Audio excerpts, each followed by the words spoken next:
There we go. Excellent. All right. Well, welcome to Lecture 6, everybody. We're going to talk about some fun stuff today. I think you're going to like it. Again, this is one of those lessons where we kind of delve into some things that don't specifically have to do with modeling, but it is part of computer animation. And it's always nice to kind of dive into a little bit of something else here and there, just to get you to see these other things and realize that there's actually so much more in computer animation than just modeling. We're just scratching the surface of the different disciplines that are available for you guys to try and choose from. So, my hope is that maybe on one of these little side journeys that we go on, you'll find something else that you're very interested in. And as always, the more things you know how to do, the more valuable you are as a potential employee. So we're always trying to figure out, what is one discipline that I can excel at, and then what's another discipline that I can be very good at and therefore make myself look more attractive to a potential employer. So today we're going to be dealing a lot with materials. We're going to be talking about the behavior of the surfaces of geometry and how we can color that geometry to make it more interesting looking, and kind of just talk about how materials work in Maya specifically, which will lead us into the process of discussing textures.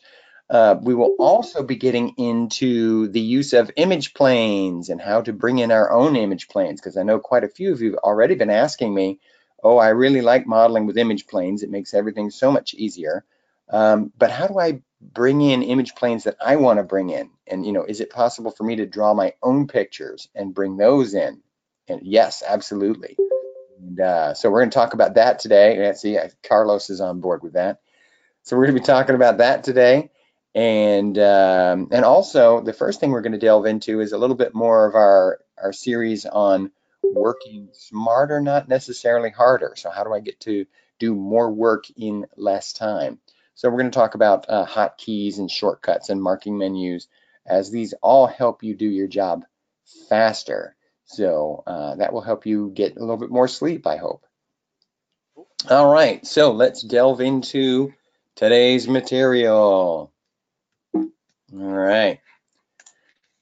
So the first thing we're going to talk about today, again, a little vocabulary thing, and this is freeze transformations. And you've seen me talk about this, or heard me talk about this on a number of occasions, and I've even demonstrated it a few times, but I didn't give you a lot of detail about it. And in terms of freezing transformations, what we're doing is zeroing out transformation information. And we see most of that in the channel box. So if you go over to your channel box, you'll see oftentimes there's a bunch of numbers in here. And these numbers correlate to where you are in 3D space. There's also some scale information in there as well.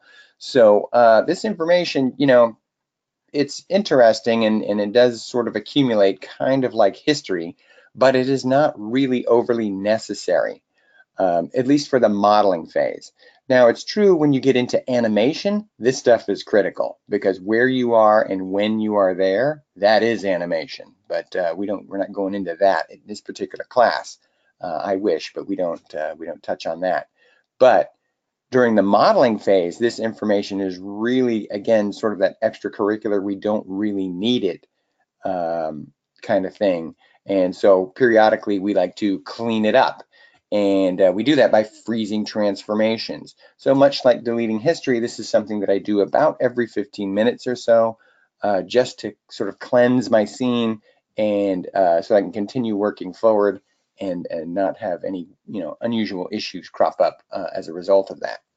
Now, in terms of freezing transformations, it is a bit of a misnomer, because if you look at what it's saying, freeze, you would think it is in some way locking items down, but it doesn't at all lock anything. You can still move it. It's just zeroing out the transforms. And what you'll notice is if you're in your channel box, you'll see you've got all zeros in the channel box and then 1 for scale, because this is its actual size when it was first created. Now, when I move this object from one location to another, you'll see it generates transformations. And this is talking about, well, where is this thing in space? Again, all zeros is the origin, but if you move away from the origin, you generate translations. And if you scale the object, you generate some scale.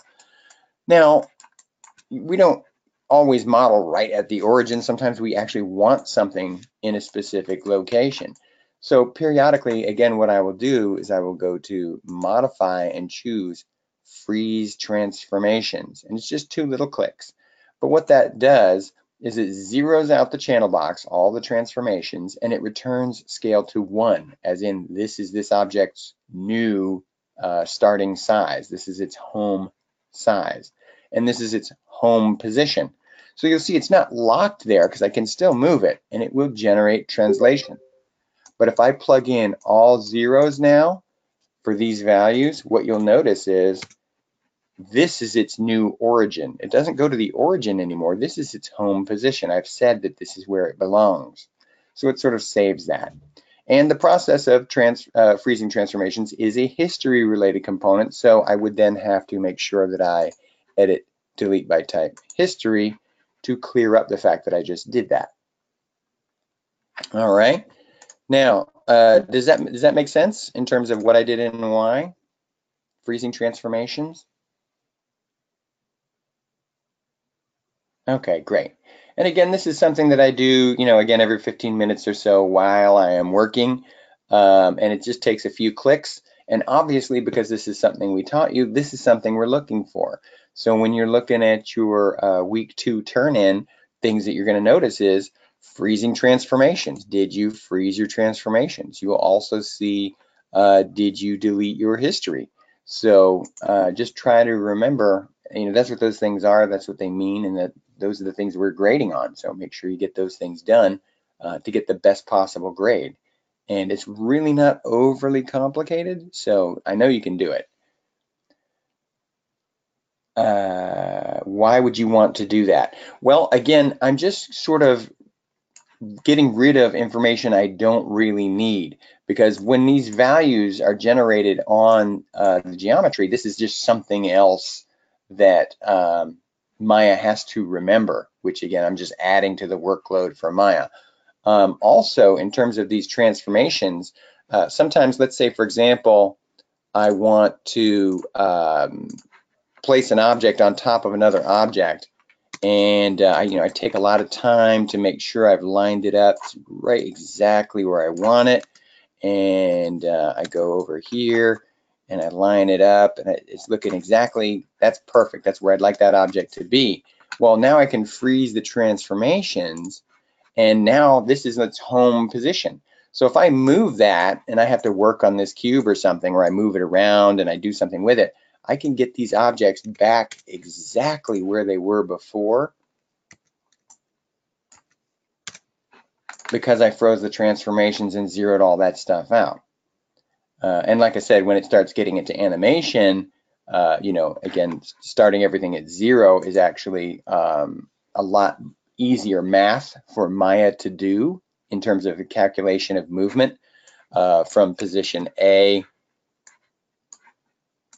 to position B. It's much easier for Maya to figure out, working from 0. And also it's easier for you working from 0 in terms of your calculations and trying to figure out how things need to move in order to be animated.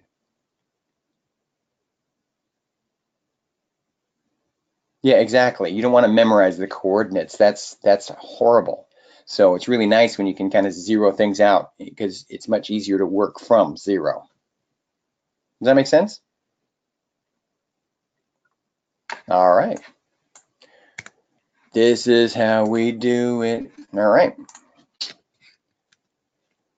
So speeding up that workflow, why do we need to speed stuff up? Well, we're always trying to do amazing artwork, and I've said this a million times. The tragedy is the work needs to be perfect. That's the given, unfortunately. It has to look great, and that's what's expected, which is, that's hard to kind of wrap your head around. So the things that we can work on, though, is not only do we make our art look great, but we have to be able to do it quickly. This line of work, like many lines of work, time absolutely is money. You can figure out per hour what it's costing you to create something.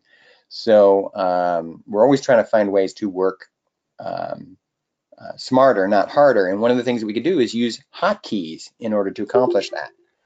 Now, the cool thing about hotkeys is, there's many tools that have a hotkey designation, and all you have to do is, tools that you use again and again, you can look for the hotkey connections, and you can use those to more quickly, rather than having to go to a menu set to find what you want, you can just do those hotkeys. And I know you're thinking, well, but it probably only saves about a second, which is true. But if you're doing that thing 10,000 times, you just saved 10,000 seconds. So you add that up. Okay, yeah, that's legitimate. So hotkeys definitely make a difference. So in terms of the hotkeys, there's tools that you use all the time that have hotkeys, and you can kind of try to memorize those. But what you'll notice is that there's not a hotkey for every tool. And that's because there's just not enough hotkeys. You cannot assign a hotkey to everything because there's not enough letters in our alphabet. So what Maya has done instead is given you the ability to create your own hotkeys. So for example, let's say, in our previous example, something that I do a lot is freeze my transformations. And if I go to modify freeze transformations, there's not a hotkey designation for that. So how do I make a hotkey? Well, this is what we're going to do. If we go to Windows, Settings and Preferences, Hotkey Editor. And when you open up the hotkey editor, and it takes a second there, it's not like the fastest thing ever. But when it opens up, you'll see, oh yeah, there's my hotkey editor. And keys that are teal already have a job, and the keys that are gray do not. And you might be looking at that and going, wow, everybody's got a job. But if you hold down Shift or Control or Option with your different key options, you can see that more stuff becomes available. But let's say, for example, just for an easy one, 8 doesn't have a job. Modify or freeze transformations is something I do a lot, so I'd like to assign it to the 8 key so I don't have to go looking for it every time I want it. So the first thing I'm going to do is come to the category of hotkey, and this is a menu item. So I choose menu items, right? And then I look and I see, oh, there's modify right there, and there's freeze transformations. And you'll see there's no hotkey. So I'd like 8 to do the job. So I'm just going to go type in an 8, right? And then I hit save. And I'm not going to close it right now because I'd like to mess with it still. But so I hit save. So now if I move this cube to somewhere and I generate transformations, I press the 8 key on my keyboard and I just froze transformations. So I don't have to go all the way up here and go to modify and find freeze transformations. Again, something that I do again and again. So it's great when I can make a hotkey. Now, if I decide, you know what, I really don't want 8 to be the hotkey for that, I can actually just X out that, it frees up the key, and then I can save it. And then 8 is no longer the hotkey for freeze transformations. Now, with that in mind, I do recommend that you do not change the hotkeys that are already assigned in Maya by default, only because most tutorials and so forth work using those hotkeys already. So you really don't want to change those up, but feel free to make as many as you wish because those hotkeys are super handy. All right. So again, creating your own hotkeys is a great way to save some time. Okay, well, we kind of just did that when we made a hotkey. But like I said, the hotkeys are super handy. And I know I don't go into them too heavily initially with the class, but the reason I do that is because I don't want you guys to rely too heavily on hotkey immediately. What I want you to do is explore a little bit because, to be honest with you, if you learn the hotkey for everything, you'll only know those tools. So for example, if you go to something and you go, okay, I need the merge tool, I need the merge tool, or I need the extrude tool, and I know there's a hotkey for it, but why didn't they tell me that? Well, because then you go in there and you go, ooh, what are these things? Average vertices, reorder vertices, edit edge flow. So these are kind of really cool that you would have never seen if you're just working hotkeys. So hotkeys are great, but I don't recommend them too much for the very, very beginning, only because you miss all this other cool stuff. But you know, heck, we're headed into you know, week 3 at this point. So it's time for us to start utilizing some of these shortcuts that will help us out tremendously.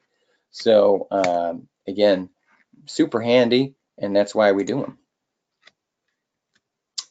The hot box. I'm sure some of you guys have noticed this, and it's super fun. It's probably scared you at first, but if you're in Maya and you hold down the space bar in Maya, you're like, oh no, I broke Maya.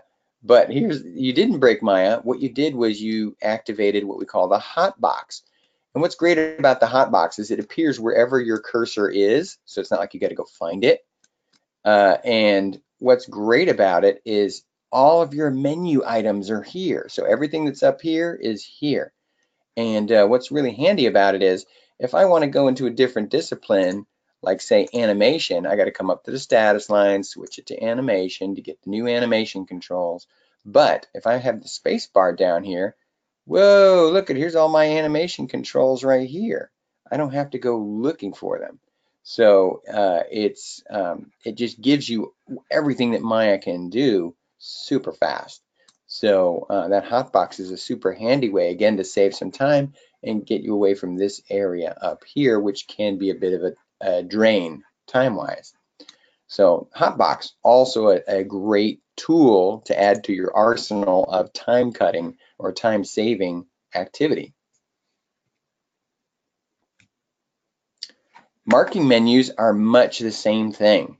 They work with a different set of keys though. They work with Command and the right mouse button or Shift and the right mouse button. And they do the same kind of thing in that when you're working on an object, if you hold Shift and the right mouse button, you get, look at all these tools. Like these are modeling tools that we go to all the time. Multi-cut, insert edge loop, extrude, they're right here, right? Harden, soften edges, things that we do all the time. We also have a bunch of tools down here like mirroring, and we're going to get into the evil booleans. We will talk about them too. Cleanup. I mean, this stuff that we get into all the time as modelers in particular.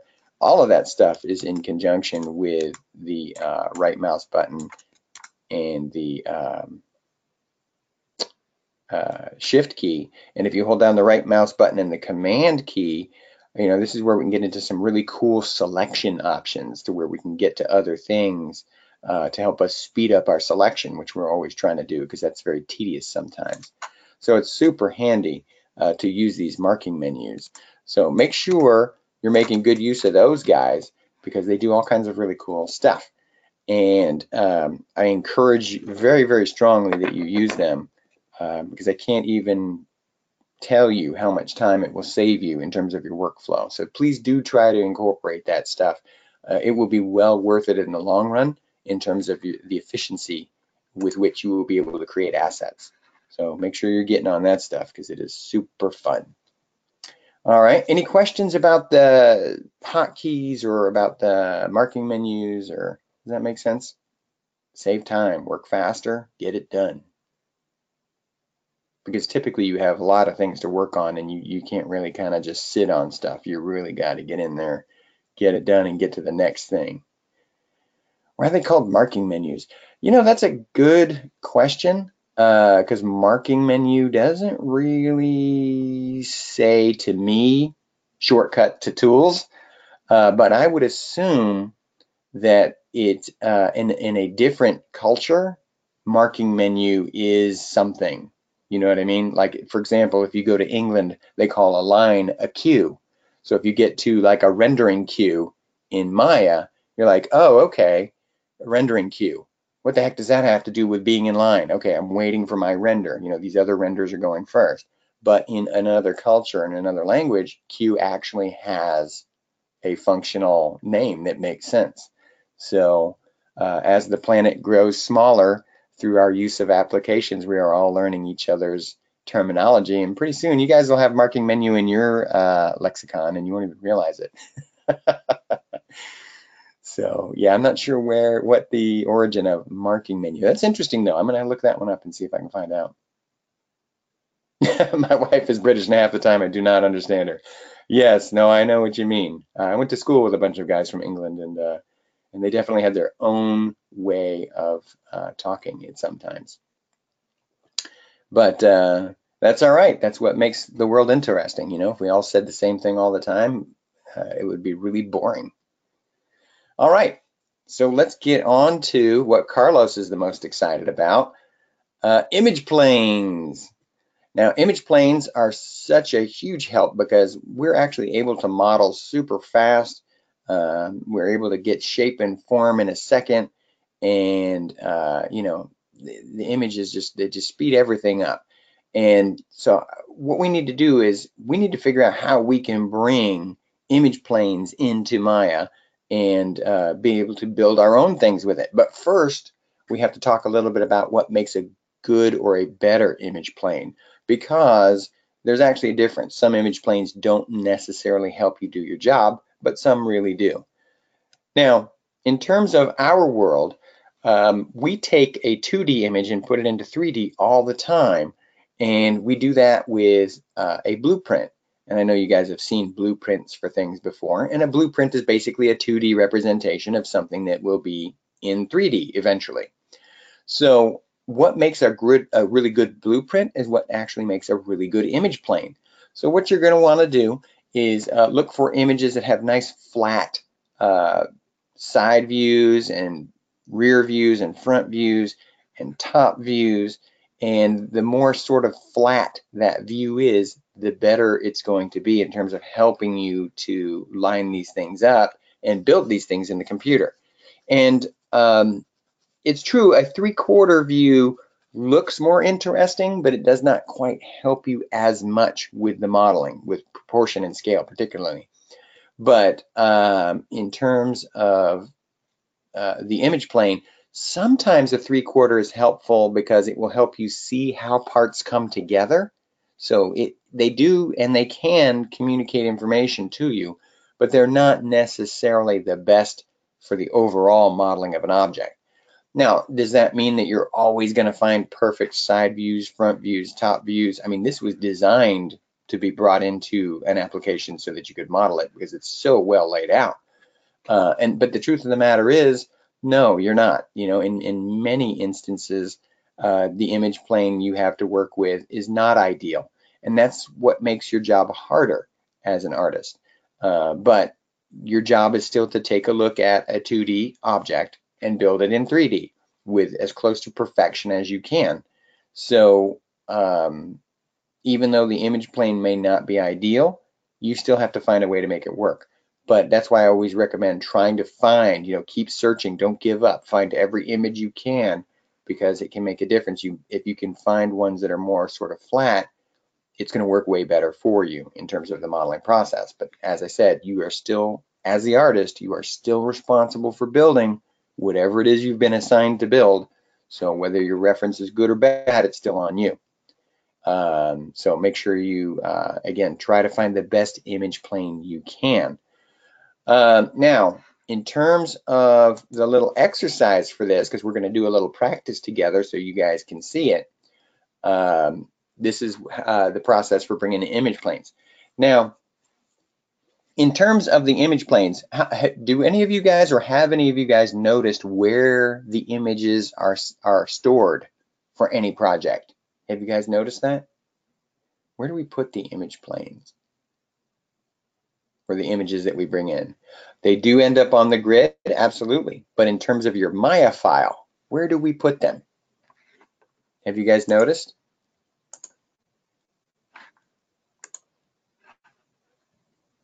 The scene something. That's correct. It's in the scene something. If you go, if you go to your asset file folder, right? We'll do a level 1 asset. Let's say you're building the ladybug, the highly deceptive and difficult ladybug file. You'll notice that there's a bunch of folders in there, and we talked about these folders, right? They all have jobs. Some of them help us, some of them help Maya, but they're all part of this project. Well, you will notice that there's a scenes folder, right? And this is the one where we have our Maya file that we work from. But there's also a folder called source images. And source images is the folder where we store our images. So whatever images, whatever it is, whatever pictures we want to bring into Maya, these are stored in the source images folder. So we want to make sure that that's where we put them.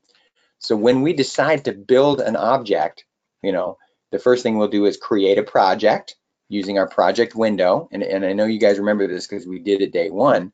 So we go to File, Project Window, and we make our new project, right? And then in terms of where we go with, oh, you know what? I didn't tell Maya where to put that, so I don't know where that went. File, Project Window, and I put it inside that folder. Yay, that's not where I wanted it. Make a new project, choose my desktop as where I want it to go. And again, this is all stuff we did class number 1. So when I create that new project, and I've got this new project, you'll see, oh yeah, there's all the folders and there's the workspace file, need all of that. So my scenes will go into here, right? And my image planes will go into the source images folder. So you want to make sure you put them in there because that's where Maya goes by default to find images that you bring into Maya. So make sure that that's where you're putting them. Now, you might be wondering, well, why are we going into such detail with that? Well, when you guys get to week 3, guess who's going to be lining up the image planes? That's right. You guys will be doing it. We've been lining up the images for you up to this point, so you can not have to worry about that aspect of it. But when we get to week 3, we give you the image planes. You've already got the pictures, so that part of it is taken care of. But you have to create a project folder. You have to put those images in the source images folder. You have to set the project properly. You have to line them up, and then you can begin construction because that's the actual process. So we just kind of took some of those tasks away from you so that you can practice the other things like shape and form. And absolutely you can start doing that now. But just remember, the objects that you have to build for this class are the ones that we've given you. So you can't really turn in anything else. So, in terms of your assignments, you have to build the objects we want you to build. But you will know how to do that at this point. All right, so what I did for you guys is I took some image planes and I put them in your activity file folder. So they're already in your source images folder for the activity file. So if you go to your activity file folder, and here's that new project folder that I accidentally created. I'm going to throw that out. But if you go to your activity file folder and you go to your source images folder, you'll see here's all the images to all the cool stuff we've been working on all month long. And I've already got some image planes in there for you guys waiting. So all we have to do is properly set our project, and then we can work on bringing those images in. So again, in terms of setting the project, this is something we do all the time. File, set project. And we tell Maya, I want to work on my activity files. So I select that folder and hit set. And then now that my project is set, I can bring image planes in. Now, in terms of bringing image planes in, it's not really that hard. You go to View, Image Plane, Import Image.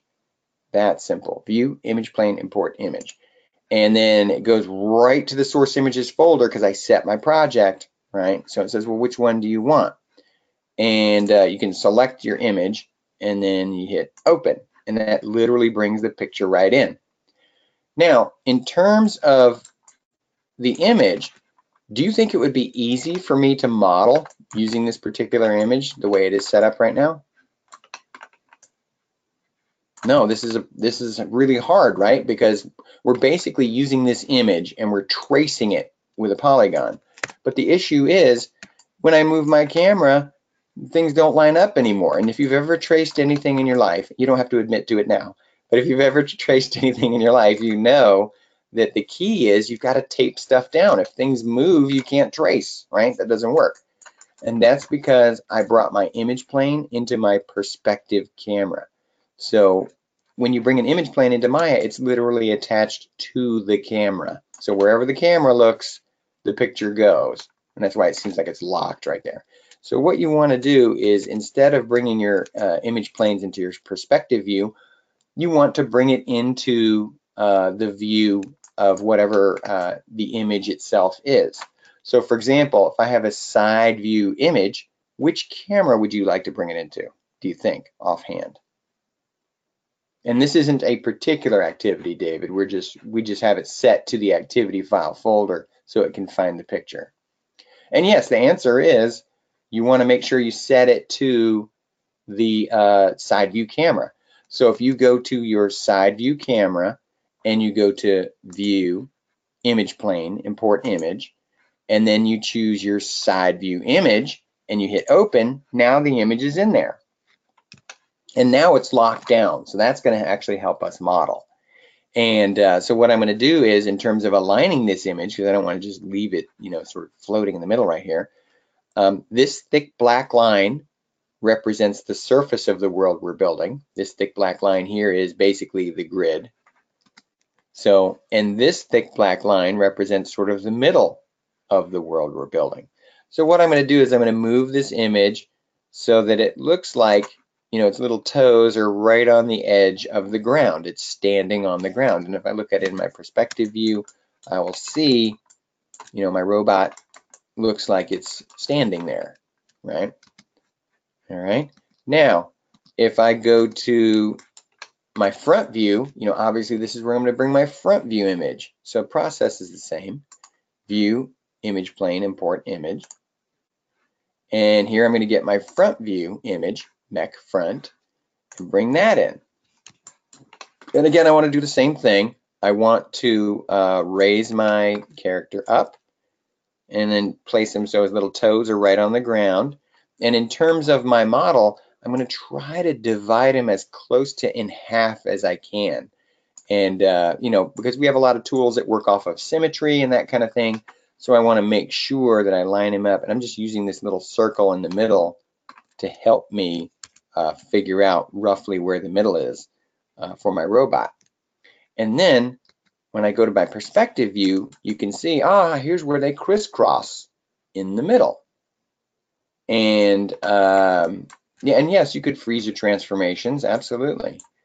You can also create layers and put those image planes on the layers and lock those layers. So there's all kinds of cool stuff you can do to make it so that these don't move.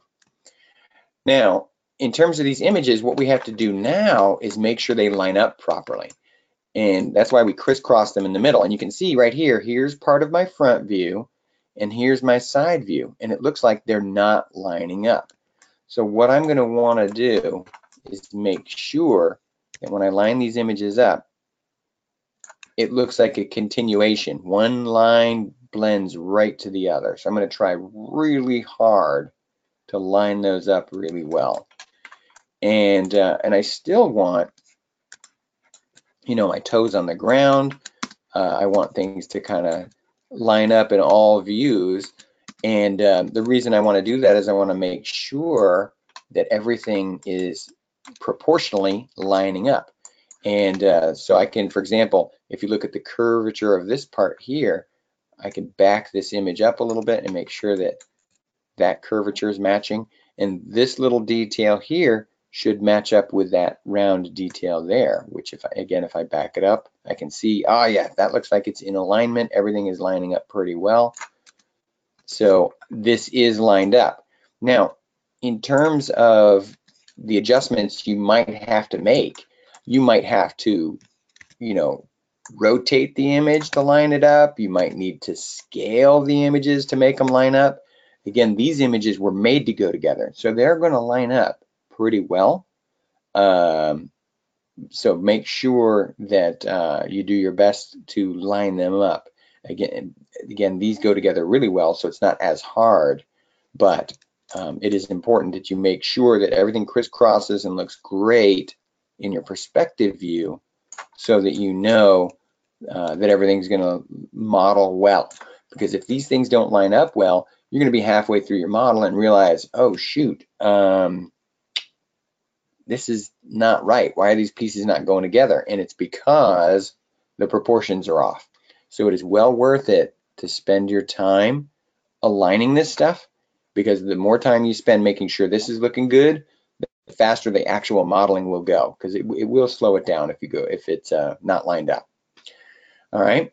Now, in terms of the image planes, okay, yay, I've got image planes, but in this instance, they're kind of in my way, right? They're a little bit obnoxious, and it would be kind of difficult to model with these pictures. So what I'm going to do is I'm literally going to grab these image planes and I'm going to move them out of the middle, so they're not in the middle here. But what I want to show you is, you can see I have my front view image here selected, right? And I move it away. And you notice that this does not change the size of my image at all. So no matter where I move this, it doesn't affect the alignment. So you're not going to mess that up. Just realize that in my perspective view, as I push my image away, you see it gets smaller. But that's a function of perspective. That's what perspective means. As it goes away, it gets smaller.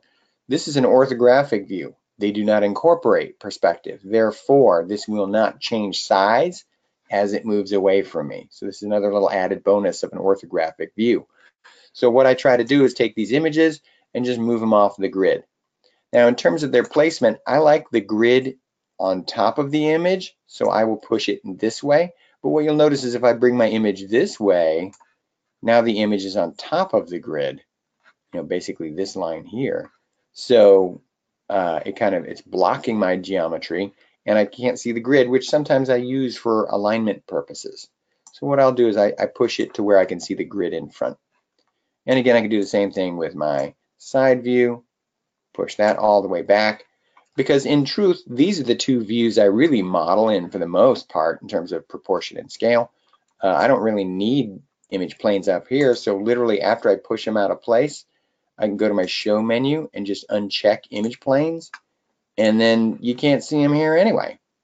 So here we go, front, side, images where I need them, and nothing over there.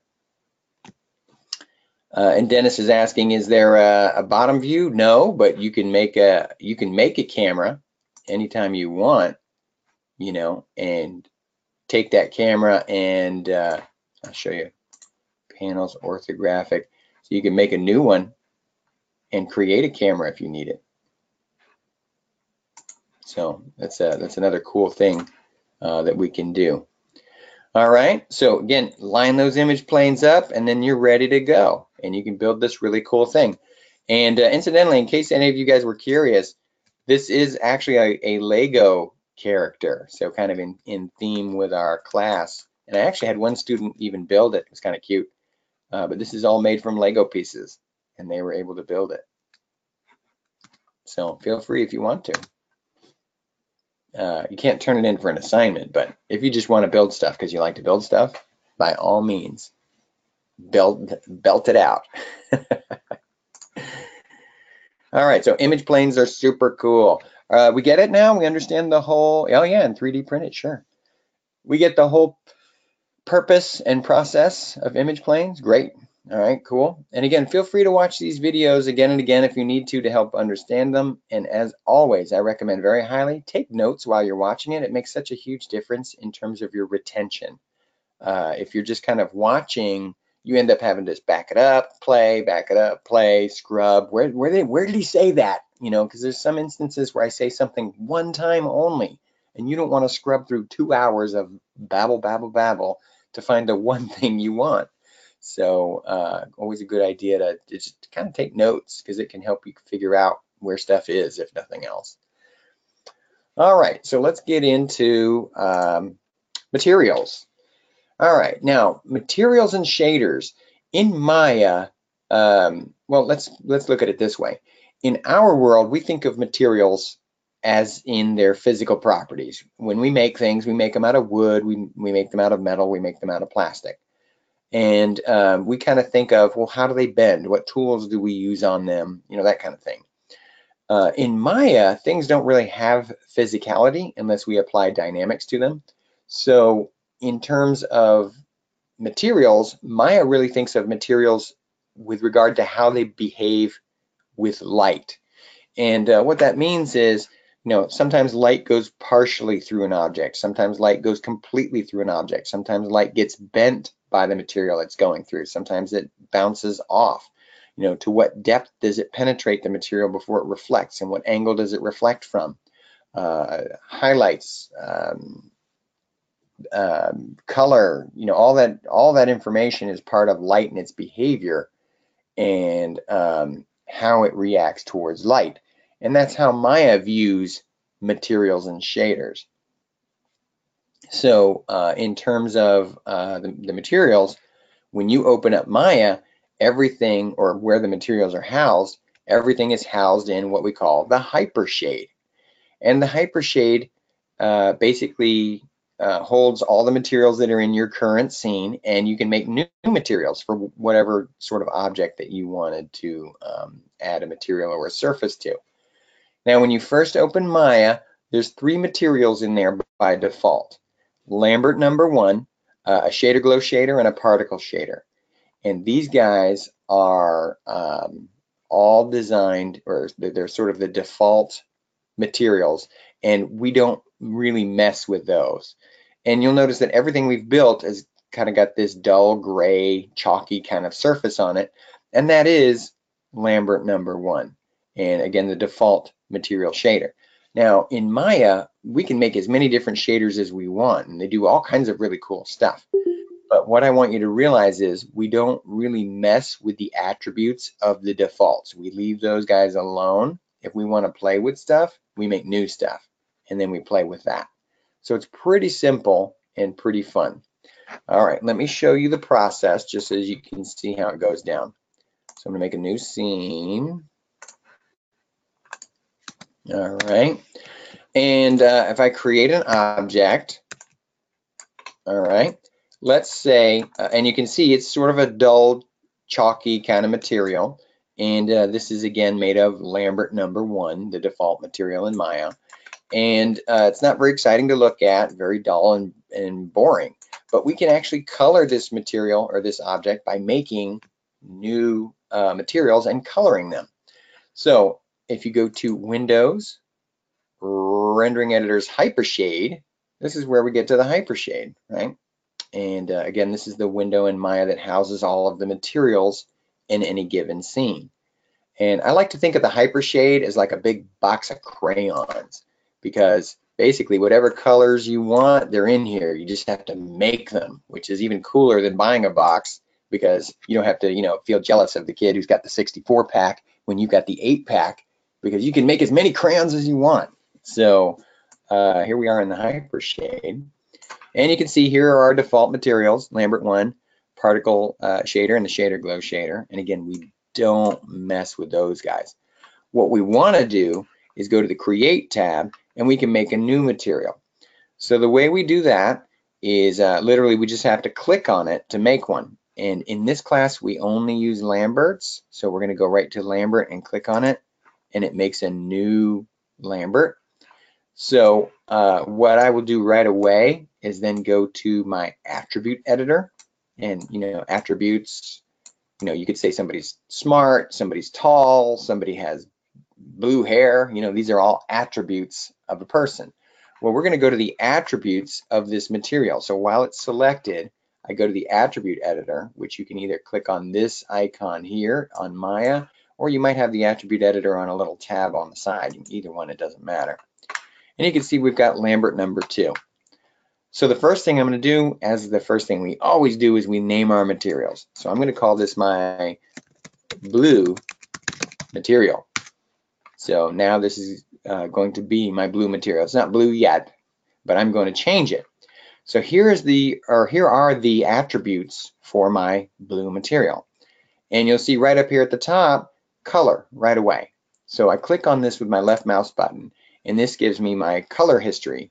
And this will allow me to change the color of the object. And I can choose, colors that I've used already if I want to. I can come down here into this hue, saturation, and value set of sliders, and I can find the color I want, find the hue up here, the level of saturation from vibrant to sort of more faint or faded, and then I can get my value and add darkness or lightness to it. I can also, if I want to, I can drive around in this little color wheel, which has the hue on the outside, so I can find the color I want.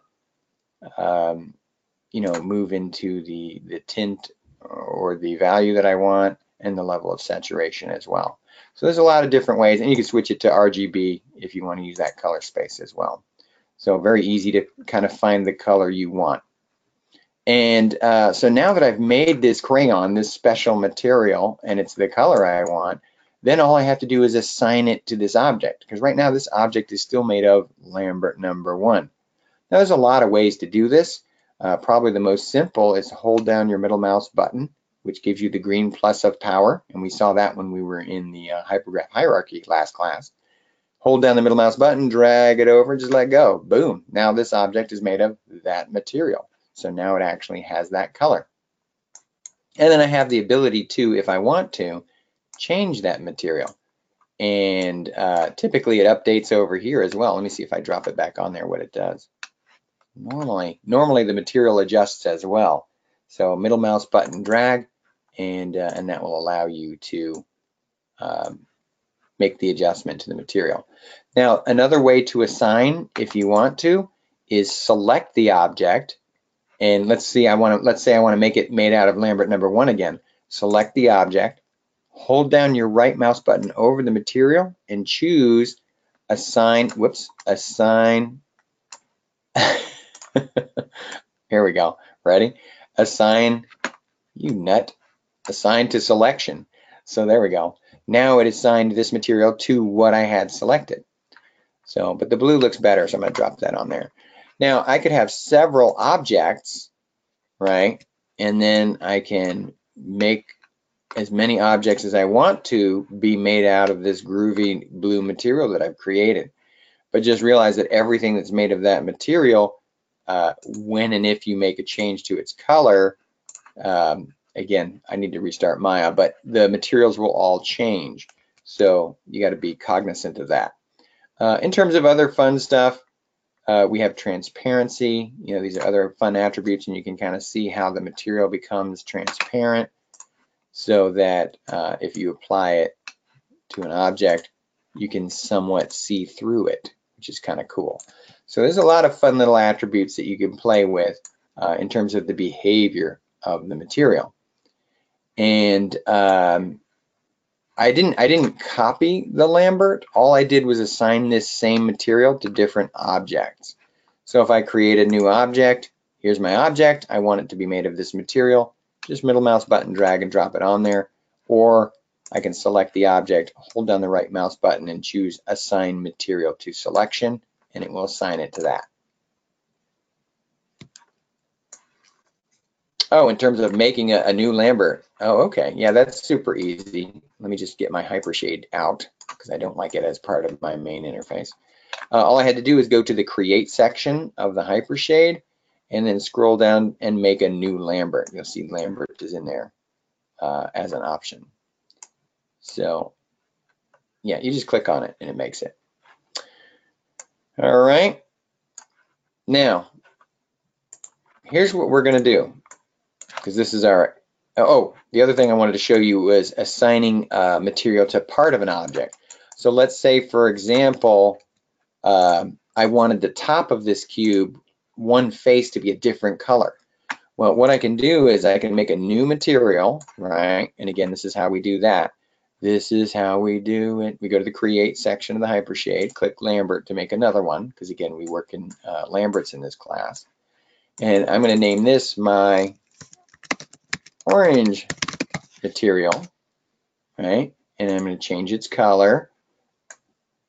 Find a nice orangey color here. All right, so now I've got this orange color, and there we go. And now let's say I wanted to apply it to just that face.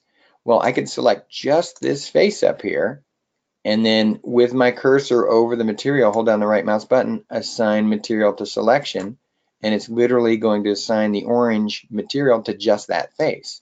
So now I've got an object that's orange on one face. And what's cool about that is you can literally assign material by face. So it's kind of like a stained glass window. Based on the edge flow of your model, you can add all kinds of cool designs. So for example, if I do an extrude here and give myself, a smaller face inside of a larger one, I can make that one blue. And then basically whatever the edge flow of my model is will allow me to make adjustments to the geometry. So I can do another extrusion and make another smaller face inside of a larger one. And, again, based on the edge flow of my model, I can make all kinds of interesting shapes here. So it's kind of, again, like a stained glass window. Wherever the edges are, allow you to separate the color elements. Does that make sense?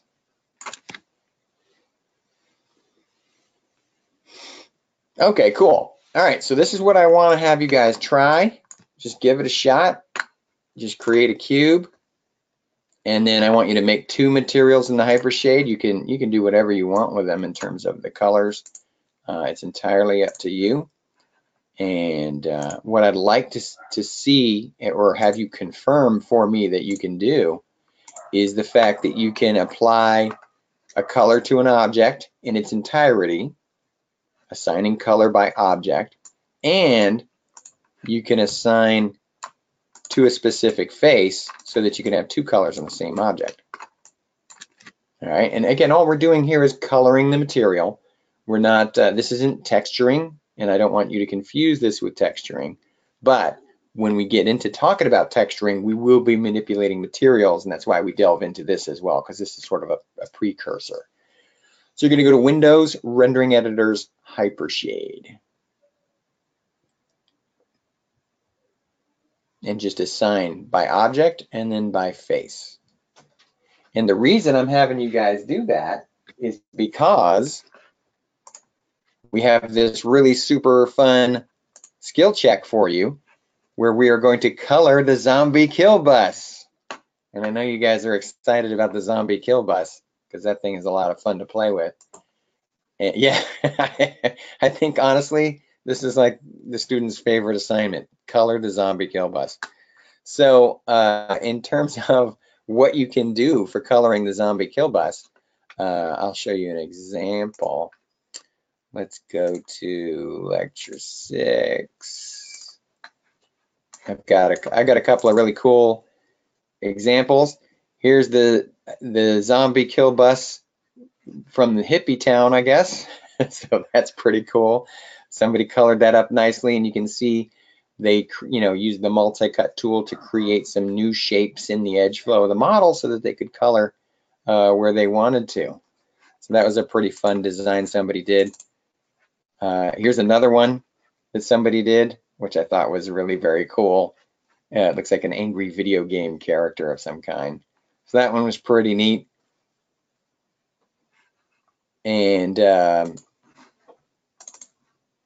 this one, definitely one of my favorites, very funky. I don't want you to do too much modeling. I would rather you guys left the model as close to alone as possible. But that is adorable. I had to show you guys that one because I don't want you to spend too much time on this because, of course, you have a lot of other work to do. But that was such a cute example. I had to show you. That's a great one. And just to let you guys know,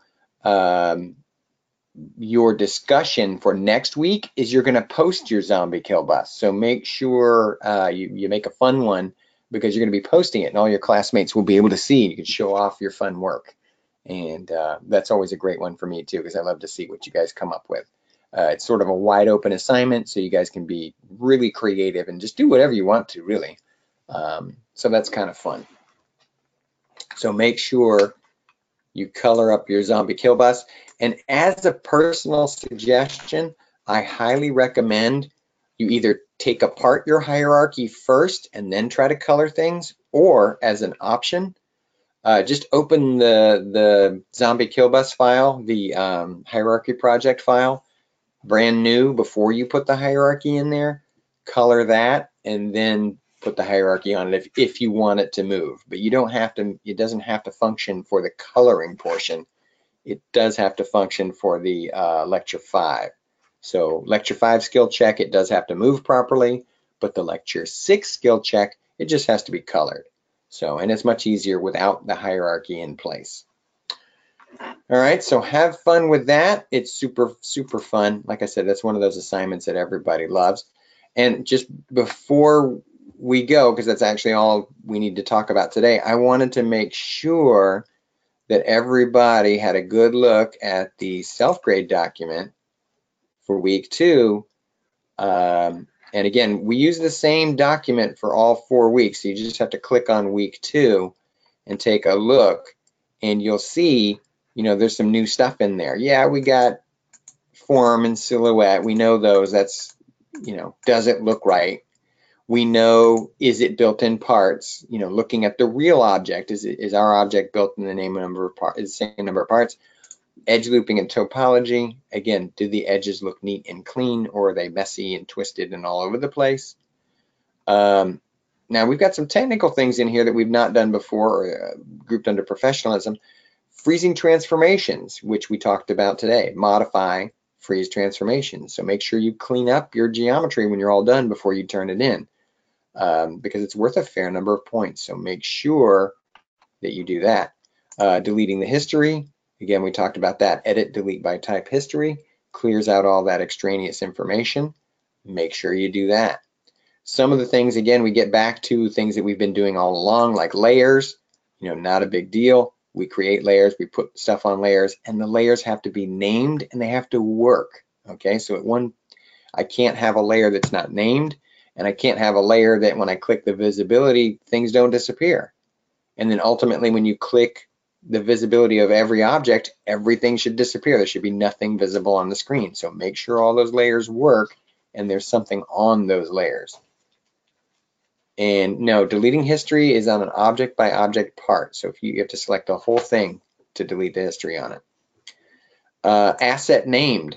This is important. I think a lot of people overlook this one, which I don't understand. But the idea asset named is the idea that you actually name the object. And that's so critically important, because if you guys remember, when you think back to the Captain Idaho assignment, right, Mr. Potato Head, thank goodness we had the outliner, which listed everything for us that was in the scene so we could find all those crazy little parts. But if you keep creating objects, right, we just keep creating objects and we leave them at their default names, the outliner is utterly useless for us because it's just filled with names that mean nothing to us. And that's why it is so important that when we create objects, that we name them. So when I make an object, you know, cylinder, I make sure that I name that cylinder. So again, if I'm in the channel box, you know, this icon here, you'll see it says P cylinder 1. You just click that, one click with the left mouse button and name it. You know, I don't care what you call it, but it's got to be something other than its default name. So make sure you overwrite and you name that stuff so that it makes sense.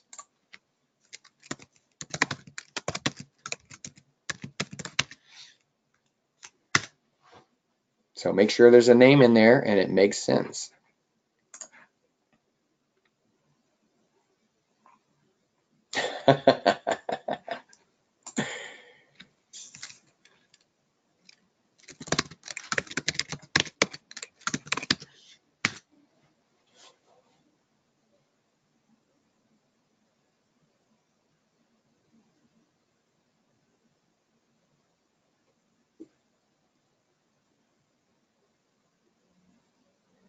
The assets should be built in the correct number of pieces. There's not an all-encompassing, it should be made in pieces, it should be made in one piece. You have to look at the actual object and figure that out. So again, if you're looking at the object, let's take a quick look at that because that does bear discussion. If you look at a given object, like let's go into our asset file folder, let's go to level 2 assets, let's open up the clothespin. All right, if I look at my source images for the clothespin, right, If I open this thing up, you can see it's made of two materials. There's metal, right? The metal clip, and then there's the wood part. But the wood part isn't just one piece, there's two pieces of wood. So if I'm going to build this object will be made of 3 pieces. If you build it out of 4 or 5 pieces, you're going to not get the points associated with building it in pieces. If you build it out of 1 piece, you are not going to get the points associated with build it out of pieces.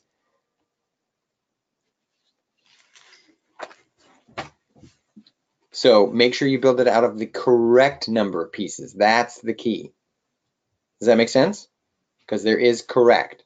Now, can you group them so that they move together or parent them or whatever? Absolutely. Yeah, that'll help you out a lot when it comes to that kind of thing. But make sure you build it out of the correct number of pieces. That is very important. Does that make sense?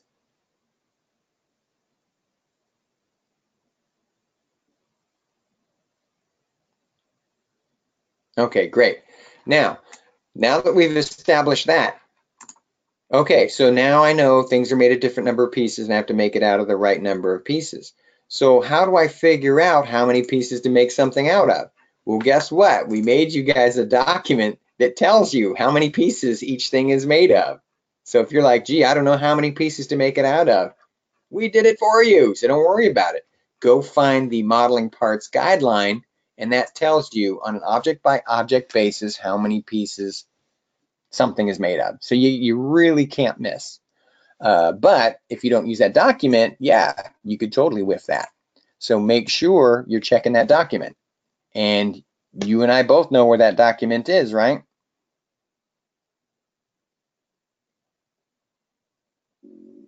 Yeah, FSO.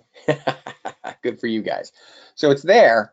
You just got to look for it and you got to use it. So make sure you're getting enough sleep so that your brains are firing on all 12 cylinders and you are utilizing all of the stuff we've given to you guys to be successful with it. It's there. I'm not trying to trick you. Yes, and I know what you mean. Sleep, what's that? I work in a constant state of delusion or something. I'm exhausted nearly all the time, but seems to be the way the world turns these days. Sleep is definitely a premium.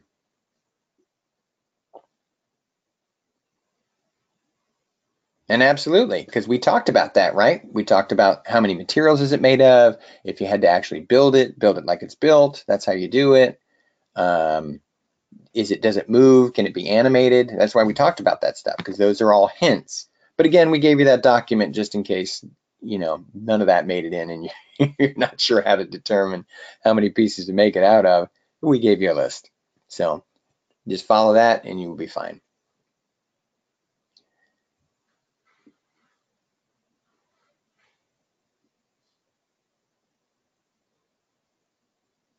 All righty. Well, thank you very much, everybody. That's actually all I wanted to talk about today. We did not have as many questions as we usually do, but that's okay. I build time into the lectures for questions, so we're all right. I hope you guys learned a lot and had some fun.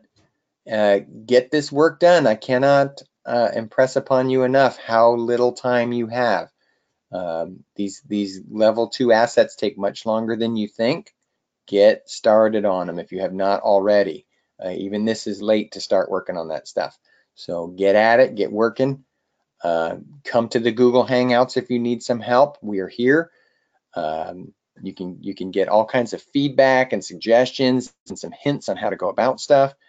Man, I can't tell you what a difference it makes. I mean, Elizabeth, what do you think? Is the Hangout helping you? Oh, yes. Great. Honestly, I wish I could make you guys go to the Hangout, because once I made you go, you'd never want to leave, because it is so much fun. Everybody helps each other. It's like a judgment-free zone. Everybody's there trying to help each other and help, look at each other's work and give each other feedback. There's instructors in there that you can talk to and get some help and feedback. It's just a big, happy Polygon love fest. So you gotta get in there and just listen if you want. You don't have to talk. You don't have to ask questions. Just be there and you will learn something. So great idea to be signed in and do that. Yeah, go have a breakfast party at the Hangout. Why not? Models and coffee, you can call it that. Yeah, just hang in there and just until you have a question. Honestly, I tell people if you're working on Maya, just sign into the Hangout. You might not have a question for hours, and then suddenly, oh shoot, what's the setting for that tool? Well, I bet you there's somebody there who can tell you. You know what I mean? Have it work alongside you like a buddy, a partner. It's like having Alexa, but Alexa actually knows what it's talking about. Alexa, what's the setting for the merge tool?